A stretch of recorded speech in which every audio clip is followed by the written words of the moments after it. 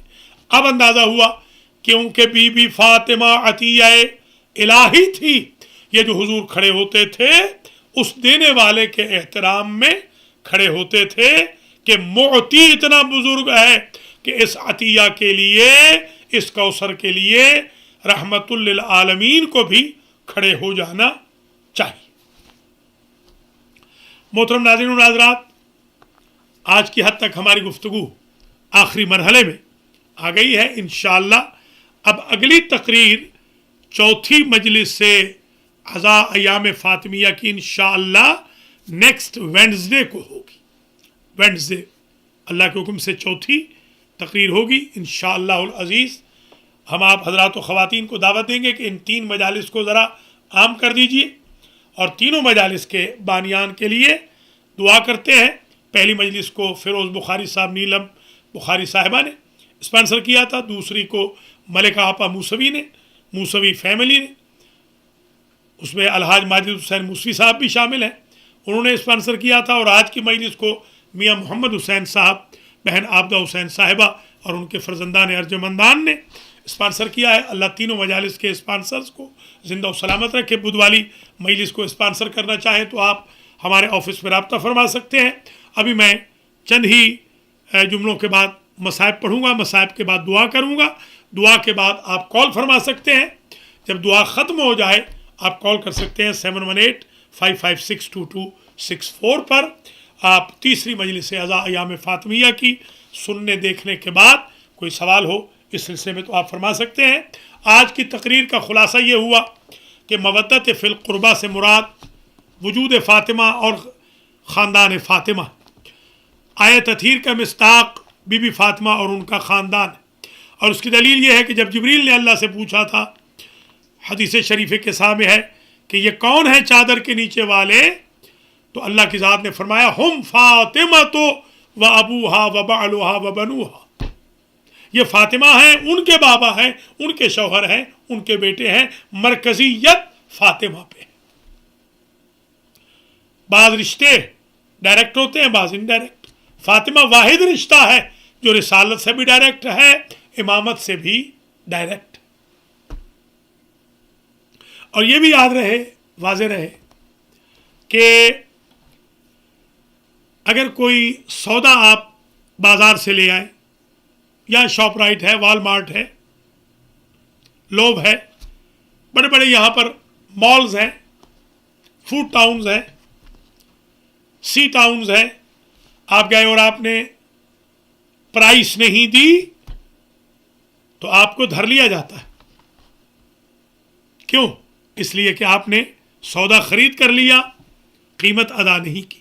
جب قیامت کا دن ہوگا تو کچھ لوگ دھر لیے جائیں گے، اس لیے کہ فرشتے کہیں گے تم نے بازار رسالت سے سودا تو خرید کر لیا تھا مگر مودت قربہ کی شکل میں اجر رسالت ادا نہیں کیا تھا۔ یہ مجالس جو ہم کر رہے ہیں یہ اسی لیے کر رہے ہیں کہ قیامت کے دن ہمارا جو بزنس ہے اللہ سے تجارت لن تبور میں کوئی رکاوٹ نہ ہو، ہم غاصبین میں شمار نہ ہو۔ اسی لیے خمس کا حکم ہے کہ خمس نہ دے کر غاصبین میں شمار نہیں ہونا۔ محترم ناظرین و ناظرات، بی بی پاک کے حق میں سورہ دہر نازل ہوا، کل تفصیلات آپ کی خدمت میں پیش کی جائیں گی۔ وہ شہزادی کہ جن کے لیے کائنات کا سید و سردار کھڑا ہو جاتا تھا، اس صاحبزادی کے مصائب کا عالم یہ تھا کہ فرماتی تھی صبت علیہ مصائب لو صبت علی الایام سرن لیالیا۔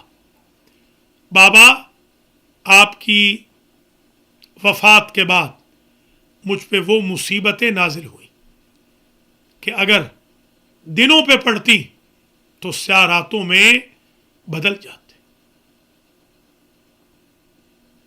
عجیب زمانے کی ستم ظریفی ہے کہ رسول زادی اپنے بابا کے غم میں روتی تھی، نڈھال ہو جاتی تھی۔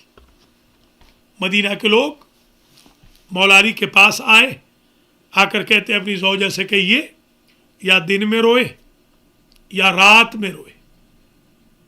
بی بی دن میں روتی تو رات میں چپ رہتی، رات میں روتی تو دن میں خاموش رہتی۔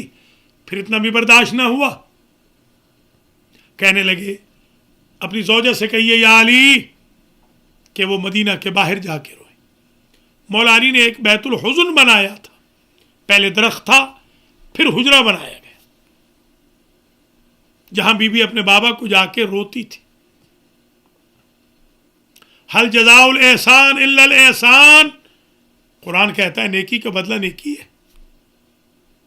یہ رسول کی اکلوتی بیٹی ہے، ابھی تو رسول کا کفن میلہ نہیں ہوا، یعنی حضور کو گئے ہوئے تو چند روز ہوئے، یہ رد احسان ہو رہا ہے۔ ایک روز بی بی وقت سے پہلے گھر آ گئی، مولا علی نے پوچھا رسول زادی آپ آج وقت سے پہلے گھر آ گئیں؟ عرض کرتی ہیں مولا جس درخت کے نیچے بیٹھ کر میں بابا کو رویا کرتی تھی، بابا کی امت کے کچھ افراد نے وہ درخت بھی کاٹ دیا۔ اللہ اکبر، کیا ستم ظریفی تھی۔ میرے عزیزوں، میرے بزرگوں، ماؤں بہنوں، بیٹیوں، ایام فاطمیہ کی تیسری مجلس ہے، تیسری شب ہے یہ ایام فاطمیہ کی۔ کلیجہ منہ کو آتا ہے اس رسول زادی کا ذکر کر کے کہ جس کے دروازے پر ملک الموت رکا تھا،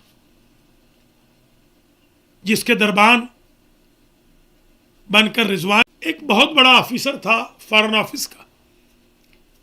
میں نے اس سے ایک بات کہی تھی کہ تم یہ بتاؤ کہ اگر تم کہیں چلے جاؤ اور تم اپنی بیٹی سے کہو کہ میری عدم موجودگی میں $1000 جا کر ضرورت پڑے تو مولانا سے لے لینا۔ میں نے کہا اگر آپ کی بیٹی میرے پاس آئے تو کیا میں اس سے گواہ مانگوں گا؟ تو وہ رو پڑا اور اسی نے اس کو منقلب کر دیا۔ کشتی آل محمد پہ وہ سوار ہو گیا اس ایک جملے سے۔ میں نے کہا مجھے افسوس ہے، اگر حق نہیں بھی دینا چاہتے تھے تو اس لیے دے دیتے کہ کوئی مجبوری تو ہوگی کہ گھر سے نہ نکلنے والی حق کا مطالبہ کرنے کے لیے دربار میں آ گئی۔ اللہ اکبر، بس مجلس تمام ہو رہی ہے، ان جملوں کے ساتھ کہ رسول زادی بڑے کرب میں، تکلیف میں مبتلا رہی. آج ہی جب میں مطالعہ کر رہا تھا تو 40 دن بیوی کے وہ تھے شہادت سے قبل، دنیا سے جانے سے قبل، کہ نہ دن میں آرام تھا نہ رات میں آرام تھا. حتیٰ کہ تخت پر بیوی سو نہیں سکتی تھی، زمین پر سوتی تھی، سونے کی کوشش کرتی تھی. پہلو زخمی ہو چکا تھا، جنین شہید ہو چکا تھا، پشت پہ تلوار لگ چکی تھی، ہاتھ ٹوٹ چکا تھا. یہی وجہ ہے کہ جب ہم حج پہ جاتے ہیں، اللہ آپ سب کو حج پہ لے جائے، میں علماء ایران کو دیکھتا ہوں، علماء عراق کو، کہ جو بہت زیادہ روتے ہوئے کبھی بقیع میں جاتے ہیں، کبھی روضہ رسول پہ جاتے ہیں. میں پوچھتا ہوں سید رونے کی وجہ، کہتے ہیں شیخ اپنی ماں کی قبر ڈھونڈ رہے ہیں. کیا قسمت ہے سادات کی کہ جن کی ماں کائنات میں حضور کی نظر میں سب سے زیادہ محترم تھی، آج اس بیوی کا نشان قبر بھی موجود نہیں. عظم اللہ لکم الاجر لمصاب مولاتنا فاطمة الزہرا سلام اللہ علیہ.